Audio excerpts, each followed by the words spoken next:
নমস্কার বন্ধুরা, আমি শিউলি। আজকের ব্লগ নিয়ে তোমাদের সামনে চলে এসেছি।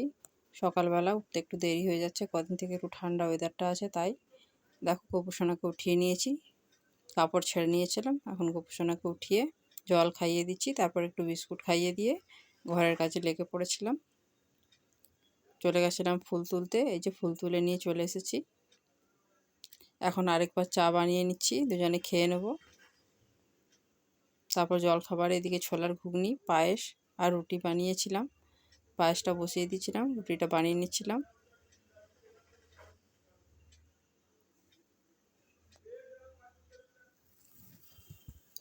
এখন গোপুসোনাকে জল খাবার দিয়ে দিয়েছি, রুটি আর ছোলার ঘুগনি।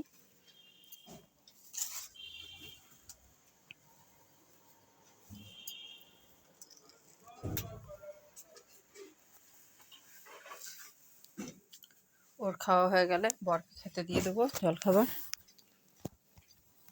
গোপুসোনাকে পায়েস দিইনি, যেহেতু দুধটা আগের রাখা ছিল, আজকে দুধ ছিল না, তাই গোপুসোনাকে পায়েস করে দিতে পারিনি। বরকে পায়েস, শশা, ঘুগনি আর রুটি দিয়ে দিয়েছিলাম জল খাবারে। ও খেয়ে দোকানে চলে গেছিলো। এখন দুপুরবেলায় গোপুসোনাকে খাইয়ে নিয়েছিলাম পোলাও, আর এখন সন্ধ্যাবেলায় ওকে ভোগ লাগিয়ে দিয়েছিলাম। আজকে নীলষষ্ঠী পুজো, তাই কালী মন্দিরে প্রদীপ জ্বালিয়ে দিয়েছি। দুপুরবেলায় গেছিলাম বাবার মন্দিরে পুজো করে এসেছি, কিন্তু ওটার ফোন নিয়ে যাইনি, তাই ভিডিও করা হয়নি।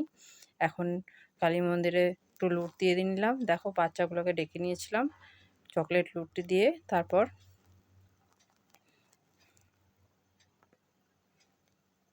পুজো শেষ হলো। এখন গোপুসোনাকে দুধ খাইয়ে নেবো। দুধটা গরম বসে দিয়েছিলাম, দুধ খাইয়ে তারপর গোপুসোনাকে ঘুম পাড়িয়ে দেবো। ঘুম পাড়ানোটা আর ভিডিও করা হয়নি, বাড়িতে গেস্ট চলে এসেছিলো, তাই। ভিডিওটা ভালো লাগলে অবশ্যই লাইক কমেন্ট শেয়ার করে দিও। যারা ইউটিউব থেকে দেখছো তারা চ্যানেলটাকে সাবস্ক্রাইব করে দিও, যারা ফেসবুক থেকে দেখছো তারা পেজটাকে ফলো করে দিও। ভিডিওটা স্কিপ না করে পুরো ভিডিওটা সবাই দেখো, আশা করি তোমাদের ভালো লাগবে। ভিডিওটা এখানে শেষ করছি, সবাই খুব ভালো থেকো, বাই বাই।